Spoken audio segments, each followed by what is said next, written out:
বন্ধু তোমার রক্তে বাঁচে কত মানুষের প্রাণ, বন্ধু তোমায় গাইতে হবে জীবনের এই গান। আশ্রম চালানোর পাশাপাশি আজকে একটা এত বড় মহতি রক্তদান, যে রক্তর কিন্তু এই মুহূর্তে এত গরমে কিন্তু গ্রীষ্মে রক্তের আকাল পড়ে, আর সেই রক্তদান আপনার এখানে অনুষ্ঠিত হলো। প্রায় শোনা যাচ্ছে ৪৫ জন মতো রক্তদাতা রক্ত দিয়েছে, কি বলবেন? না, এটাও আমাদের প্রথম হলো। এর আগে কোনো দিন এই মহৎ দানের আমি কখনো যাইনি, সেখানে আমি কখনো দিয়েও নি নিজে, বা এই অনুষ্ঠান আমরা কখনো করিও নি।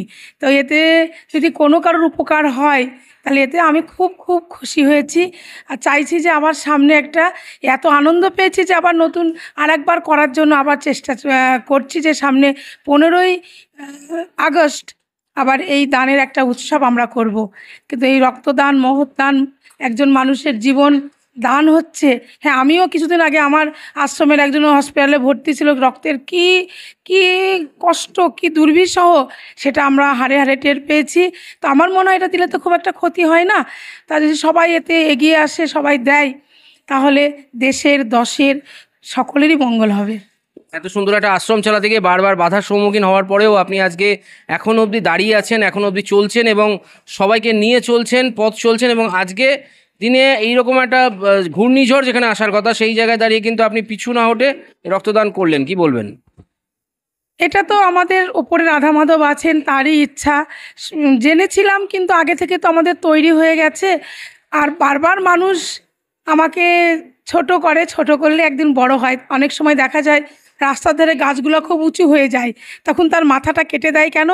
আরও তার ডালপালা, শাখা পোশাখা প্রসারিত হওয়ার জন্যই করে। তো দেখ না, মাথা কাটলে আর কি আছে, প্রাণ তো রয়েছে, যতদিন যাই যাক প্রাণ তবু রাখো মান, এই চিন্তা ভাবনা করে তারা, আমি জানি জীবনে কোনো দিন কারোর অন্যায় করিনি, অন্যায় করব না। সারা জীবন যদি পারি মানুষের পাশে দাঁড়াবো, মানুষের জন্য কিছু করব। এই জন্য যদি আমাকে আবার জন্ম নিতে হয়, বারবার নিতে হয়, তো আমি নিতে রাজি, কারণ আমি কখনো কারোর ক্ষতি করিনি, করব না। এই জন্য মানুষ আমায় কিছু করতে পারবে না, বা আমার জন্য তারা যত প্রচেষ্টা করুক সব বিফলে যাবে। এই আশ্রমে কিন্তু অনেক সন্তান আছে যারা বাবা মাকে হারিয়েও শর্মিলা দেবীর মতো মা বাবা পেয়েছে। হ্যাঁ, শর্মিলা দেবী একধারে মা, একধারে তাই সেই সন্তানের কিন্তু বাবাও বটে। কিন্তু তিনি দায়িত্ব করে এইখানকার অনেক বাচ্চারই কিন্তু বিবাহ সম্পন্ন করেছেন। এই আশ্রমকে তিনি তার বুকে ধরে যেভাবে বাঁচানো সম্ভব তিনি সেভাবে কিন্তু এই আশ্রমের জন্য লড়ে যাচ্ছেন, তাই তো? চেষ্টা করছি মাত্র, আরও অনেক আমার করা উচিত, আরও অনেক ভালো করার ইচ্ছা, যে তারা নিজে পায়ে দাঁড়াক, তাদের অনাথ তকমা যাতে চলে যায়, এটাই আমার প্রচেষ্টা। এই মুহূর্তে আশ্রমের বাচ্চার সংখ্যা কটা? 55 জন মেয়ে রয়েছে। মেয়ে রয়েছে। আচ্ছা, ছেলেরা যদি কোনো অনাথ হয় তাদের জন্য কি চিন্তা ভাবনা করছেন?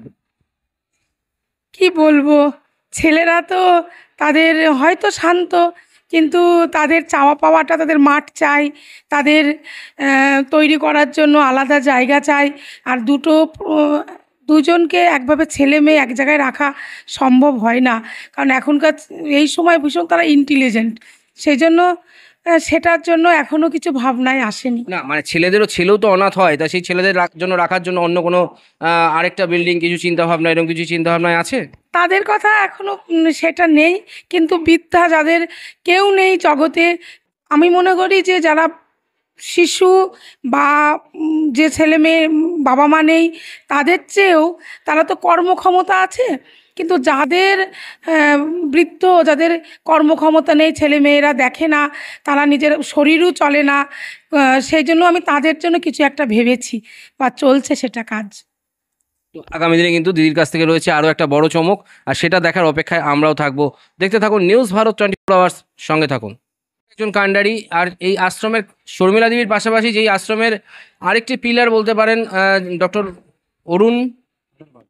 ডক্টর অরুণ আগরওয়াল, তিনি কিন্তু এই আশ্রমকে ধরে রেখেছেন। আসুন একসাথে বেঁধে বেঁধে থাকি, এই মন্ত্রে তিনি কিন্তু যেন দীক্ষা নিয়েছেন এমনই মনে হয়। কি বলবেন আজকে রক্তদান নিয়ে? প্রথমে বলবো যে আপনি যে বলছেন পিলারের কথাটা, একটা পিলার তৈরি করতে গেলে অনেক কিছু লাগে। তো আমি তো সিঙ্গেল একজন মানুষ, তাহলে পিলার আমি কি করে হলাম, এই একটা কথা। দ্বিতীয় কথা, আজকে রক্তদান শিবিরটা হচ্ছে যে দীর্ঘদিন আমরা খবরের কাগজে, সংবাদ মাধ্যমে যা দেখছি যে রক্তর যা সংকট চলছে আমাদের রাজ্যে, আর আমরা রাজ্যবাসী, আমাদের একটা সামাজিক কাজ করার উদ্দেশ্য, তাই জন্য আমরা আজকে এই অনুষ্ঠানটা করেছি। আমাদের স্বর্গীয় নমিতা ভট্টাচার্যের স্মৃতি উদ্দেশ্যে। কতটা সফল বলে মনে করছেন নিজেদের?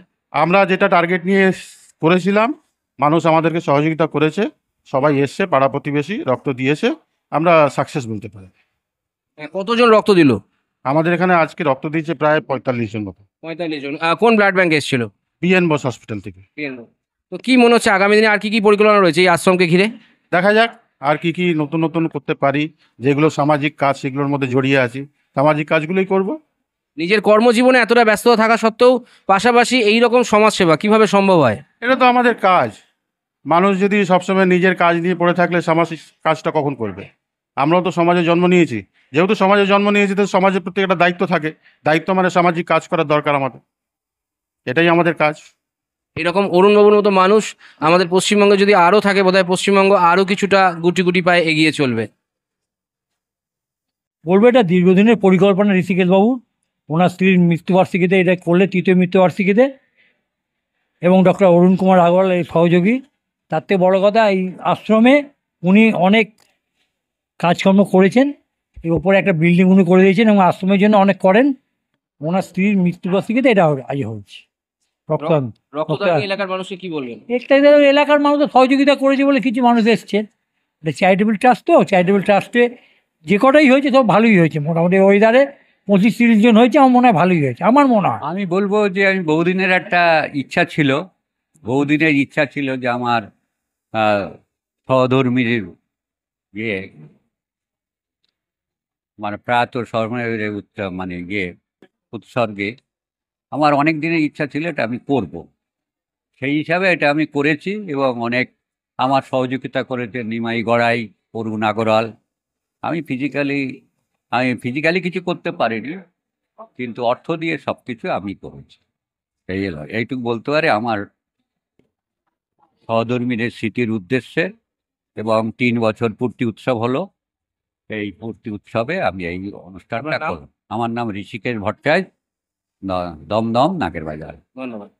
সমাজসেবক ইন্দ্রনীল দা তিনি কিন্তু বারবার করে এই শর্মিলা দেবীর আশ্রমে কিন্তু যখনই কোনো কাজ হয় তখনই কিন্তু তিনি ছুটে আসেন এবং তিনি সবসময় এই আশ্রমের পাশে আছেন। দাদাকে পেয়েছি, দাদা কি বলবেন? আমার নতুন করে কিছু বলার নেই। আমি দীর্ঘদিন ধরে এই সংগঠনের সঙ্গে যুক্ত এবং এই সংগঠনের জন্য কিছু যদি সামান্য কিছু করতে পারি তার জন্য নিজেকে ধন্য বলে মনে করব। যেমন আজকে আমাদের সারাদিন ধরে রক্তদান শিবির অনুষ্ঠিত হয়েছে এবং তার সঙ্গে আমি নারায়ণা হসপিটালের একটা হেলথ চেক আপ ক্যাম্পের ব্যবস্থা করেছিলাম, সেটাও হয়েছে। বহু সাধারণ মানুষ সেই পরিষেবা গ্রহণ করেছে এবং আমাদের ইচ্ছে আছে আগামী দিন এই প্রচেষ্টাগুলোকে আরও বড় করে করার, সেই কামনা ইচ্ছে মাথায় রেখে আমরা এগিয়ে চলেছি। আগে আর কি চিন্তা ভাবনা রয়েছে? আগে একটা eye check up camp, free চক্ষু অপারেশন, এই ধরনের নানা রকম সমাজ সেবামূলক কাজ করার আমার ইচ্ছে আছে। এরকম মানুষকে যদি শর্মিলা দেবী পাশে পায়, অরুণবাবুর মতো মানুষ, আপনার মতো মানুষ, তাহলে কিন্তু মনে হয় শর্মিলা দেবীর পথ আরও প্রশস্ত হবে।